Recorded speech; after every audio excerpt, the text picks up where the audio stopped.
இயேசு உங்களை நேசிக்கிறார். பிரியமானவர்களே, இந்த நாளில் ஆண்டவர் நம்மளோடு பேசும்படியாய் வேதத்திலிருந்து ஒரு வசனத்தை கூட வாசித்து ஆண்டவர் நமக்கு கற்றுக் கொடுக்கக்கூடிய காரியத்தை பார்ப்போம்.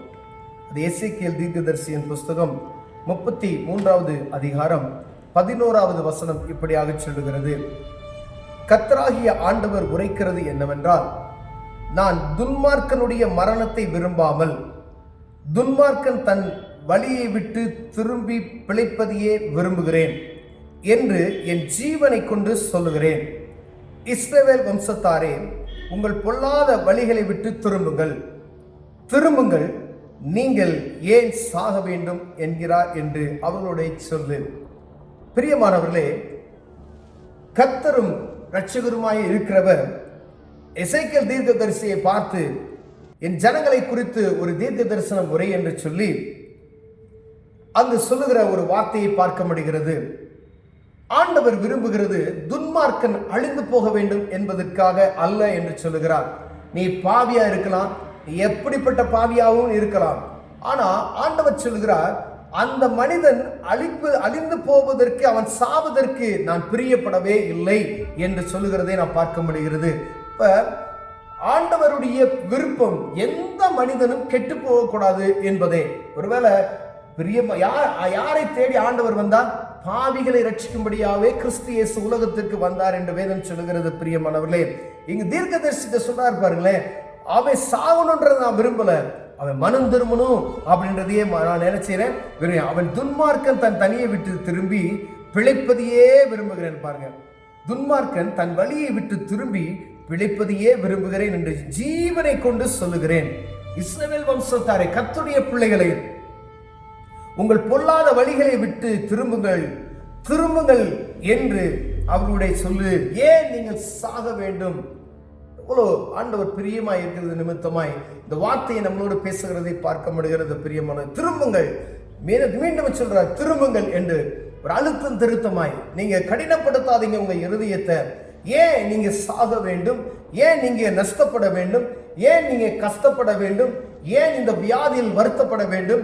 ஏன் இந்த மன உளைச்சல் இருக்க வேண்டும் என்று சொல்லி ஆண்டவர் உங்கள் இருதயத்தை கர்த்தருக்கு நேராய் திருப்புங்கள், இந்த துன்மார்க்கமான வழியை விட்டு திரும்புங்கள் அப்படி என்று சொல்லுகிறார். பிரியமானவர்களே, துன்மார்க்கமான வழி அப்படின்னு சொல்லப்படுகிற காரியம், நான் ஆண்டவரை அறிந்திருக்கிறேன், சபைக்கு போறேன், சர்ச்சுக்கு போறேன், எல்லாம் செய்கிறேன், ஆனா எப்படியே நீ துன்மார்க்கன் என்று சொல்ல முடியும் என்று நீங்க கேட்கலாம்.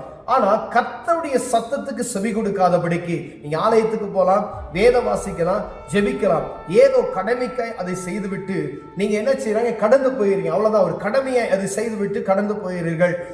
நமக்கு பரம உலகத்தில் இருக்கக்கூடிய தகப்பன் உங்களுக்கு வந்து எல்லா காரியத்தையும் செய்துட்டு ஏதோ வாங்க அந்த நீ சாப்பிடு, இதை வச்சுக்க அப்படின்னு சொல்லிட்டு நீங்க கடந்து போனீங்க அப்படின்னு சொன்னா அவங்க குடும்பத்துல உங்களுக்கு எப்படி பேர் இருக்கும் என்பதை நீங்கள் புரிந்து கொள்ள வேண்டும்.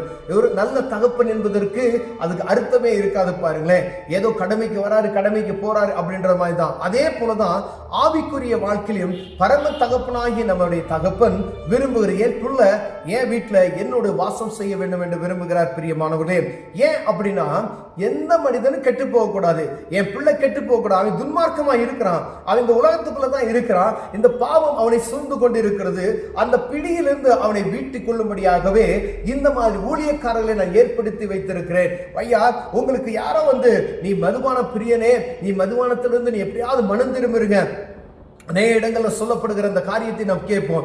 ஏன் அப்படி சொல்றாங்க அப்படின்னு சொன்னா, எப்படியாவது நீங்க என்ன செய்யணும்? மனம் திரும்பணும். எத்தனை குடும்பங்கள் அந்த மதுபானத்தின் நிமித்தமாய் குடும்பங்கள் வேதனைப்படுகிறது, எத்தனை குடும்பங்கள் பிரிக்கப்பட்டு இருக்கிறது, எத்தனை குடும்பங்கள் ஒருவரை இழந்து தவிக்கிறது என்பதை நாம் அறிந்திருக்கிறோம். பிரியமானவர்களே, இப்படிப்பட்டதான துன்மார்க்கமான காரியம், ஏதோ ஆண்டவருக்கு விருப்பம் இல்லாத காரியம், ஒருவேளை மதுபானம் மாத்திரம் அல்ல, அநேக காரியங்கள் அது ஆண்டவருக்கு விருப்பம் இல்லாத காரியம் எல்லாம் இதுல உள்ள வரும். பிரிய அப்படிப்பட்டதான காரியத்தை செய்கிற நம்மளை பார்த்து ஆண்டவர் சொல்லுகிறார், நீங்க சபைக்கு போறீங்க, நீங்க சர்ச்சுக்கு போறீங்க, நீங்க ஆண்டவருடைய பிள்ளை என்று சொல்லி பேர் வைத்திருக்கிறீங்க, ஆனா நீங்க துன்மார்க்கமான வழியில நீங்க நடந்து கொண்டு இருக்கிறீங்க. நான் உங்களுக்காகவே காலம் தாமதம் செய்து கொண்டு இருக்கிறேன். நீ மரித்து போவது, நீ அழிந்து போவது, நீ நஷ்டமாவது, நீ வேதனைப்படுவது எனக்கு பிரியமல்ல.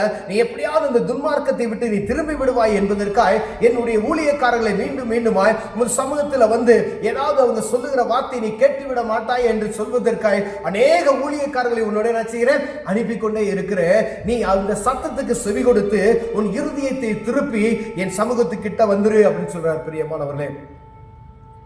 அதை கேட்குவதற்கு நமக்கு மனம் இல்லாதபடி நம்ம கடினப்படுத்திக் கொண்டே இருக்கிறோம். ஒரு ஆசீர்வாதம் பக்கத்துல உங்களுக்கு இருக்கிறதுன்னு வச்சுக்கோங்களேன், ஆண்டவர் உங்களுக்கு பெரிய ஒரு ஆசீர்வாதத்தை வைத்திருக்கிறார். இந்த மகன் இப்படி துன்மார்க்கமா இருக்கிறான், இந்த துன்மார்க்கமான வழியை விட்டு இவன் திரும்பும் பொழுது இவனை நான் ஆசீர்வதிப்பேன் என்று சொல்லி ஆண்டவர் வைத்திருக்கிறார். அந்த நீங்க எவ்வளவோ நேரங்களை தாமதப்படுத்தி கொண்டே இருக்கிறீர்களோ அந்த அளவுக்கு அந்த ஆசீர்வாதத்தினுடைய காரியம் தாமதப்பட்டு கொண்டே இருக்கும். பிரியமானவர்களே, நீங்க ஜெபிக்கலாம், ஆண்டவரே ஒரு காரியத்துக்கு நான் ஜெபித்துக் கொண்டே இருக்கிறேனே, ஆனா துன்மார்க்கமான வழியை விட்டு நீ திரும்பும் பொழுதே ஆண்டவர் ஆசீர்வதிப்பார். பிரியமானவர்களே, என்னையா துன்மார்க்கமான வழி? ஆண்டவருக்கு பிரியமில்லாத எல்லா காரியமே துன்மார்க்கமான வழி என்று சொல்லப்படுகிறது. அவருக்கு பிரியமாய் எப்படி நடக்கலாம், அவருக்கு எப்படி பிரியமாய் நடக்கலாம் என்று நாம் ஒவ்வொரு நாளும் என்ன செய்யணும், சிந்தித்துக் கொண்டே இருக்கணும். போக்கிலும் வரத்திலும் நிற்கும் போதும் நடக்கும் போதும் உட்காரும் போதும் உண்ணும் போதும் உறங்கும் போதும் அவரை குறித்தே பேசுவதும் அவரை குறித்தே நீங்கள் நினைப்பதும் போல் அப்படி இருப்பீர்கள். ஆனால் கர்த்தர் உங்களுக்கு வைத்திருக்கிற அந்த ஆசீர்வாதத்தை ஒருவனும் தடை செய்ய முடியாது. பிரியமானவர்களே, அதான் ஆண்டவர் விரும்புகிறார். நீ எப்படிப்பட்ட பாவியாக இருந்தாலும் சரி, உன் துன்மார்க்கத்தை விட்டு என் பக்கத்துல வா, நான் உன்னை இரத்தத்தினால கழுவி மீட்டுக் கொள்வேன் என்று சொல்லுகிறார். பிரியமா, அவருக்கு அதற்காகவே இந்த உலகத்திற்கு இயேசு கிறிஸ்து பூமியில வந்தார். பிரியமான, ஏன் வந்து அந்த பாவத்தை மன்னித்து அவருடைய இரத்தத்தினால கழுவி நம்மளை மீட்டுக் கொண்டு அப்பா பிதாவை என்று கூப்பிடக்கூடிய புத்திர சுவிகாரத்தின் ஆவியை தந்து தம்முடைய சொந்த பிள்ளையாய் அவரை நம்ம ஏற்றுக்கொள்ள முடியாது அவர் இந்த பூமிக்கு வந்தார். பிரியமானவர்களே, எப்படிப்பட்ட பாவியாக இருக்கலாம் அப்படின்னு சொல்றாரு. யார் அவனார் இருங்க சொல்றாரு, துன்மார்க்கன் சாவது எனக்கு பிரியம் இல்லை, எங்க பிள்ளைகிட்ட போய் சொல்லு, அவர்கள் மனம் திரும்ப வேண்டுவதே என்னுடைய பிரியம், ஏன் அவங்க சாகணும், எப்படியாவது மனம் திரும்பி விடுவார்கள் என்று ஒரே நோக்கத்தை என் சொந்த குமாரன் நான் அனுப்பினேன். அவருடைய பாவங்களை கழுவுவதற்காக இரத்தத்தை சிந்த வைத்தேன், அவர்களை மீட்டுக் கொள்வதற்காகவே.